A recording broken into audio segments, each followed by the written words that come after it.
Hello viewers, నేను మీ దేశం ఎదురమైన లంకేష్ మాట్లాడుతాను. ప్రస్తుతం ఆంధ్రప్రదేశ్ అలాగే తెలంగాణ రాష్ట్రంలో ఎండలు అనేవి కొనసాగుతున్నాయి. ఈ రోజు మార్నింగ్ నుంచి మధ్యాహ్నం వరకు ఎండలు అనేవి కొనసాగుతాయి. 32 నుంచి 36 డిగ్రీల ఉష్ణోగ్రత అనేవి కొన్ని భాగాల్లో నమోదవుతున్నాయి. ఆ విధంగానే ఎండల తీవ్రత పాటు ఉక్కపోత అనేది అధికంగా నమోదవుతుంది. ఈ రోజు మధ్యాహ్నం లేదా సాయంకాలం సమయం నుంచి వాతావరణం ఒక్కసారిగా మారుతుంది.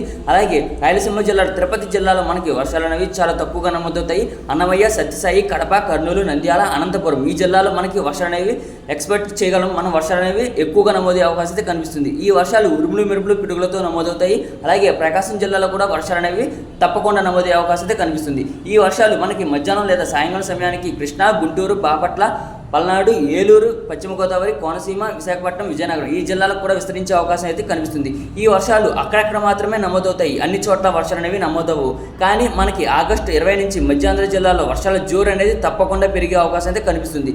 ఈ వర్షాలు ఆగస్టు 20, 21, 22, 23, 24, 25, 26 తేదీల వరకు నమోదయ్యే అవకాశం అయితే తప్పకుండా కనిపిస్తుంది. రానున్న రోజుల్లో మనకి మధ్యాంధ్ర జిల్లాలో వర్షాలు అనేవి తప్పకుండా నమోదవుతాయి. కానీ ఈ రోజు మాత్రం అక్కడక్కడ మాత్రమే నమోదయ్యే అవకాశం అయితే కనిపిస్తుంది.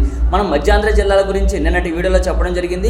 అలాగే మనకి రాయలసీమ జిల్లాలో వర్షాలు అనేవి తప్పకుండా నమోదవుతాయి. ఆ విధంగా తెలంగాణ రాష్ట్రంలో కూడా వర్షాలు నమోదవుతాయి. ప్రకాశం జిల్లాలో కూడా మనకి వర్షాలు అనేవి తప్పకుండా నమోదయ్యే అవకాశం అయితే ఈరోజు వాతావరణ పరిస్థితులు అనుకూలంగా ఉన్నాయి. అలాగే రానున్న రోజుల్లో వాతావరణ పరిస్థితులు ఏ విధంగా ఉంటాయి అన్న దాని గురించి రేపటి వీడియోలో క్లారిటీ అనేది తప్పకుండా అందజేస్తాను. Thanks for watching this video.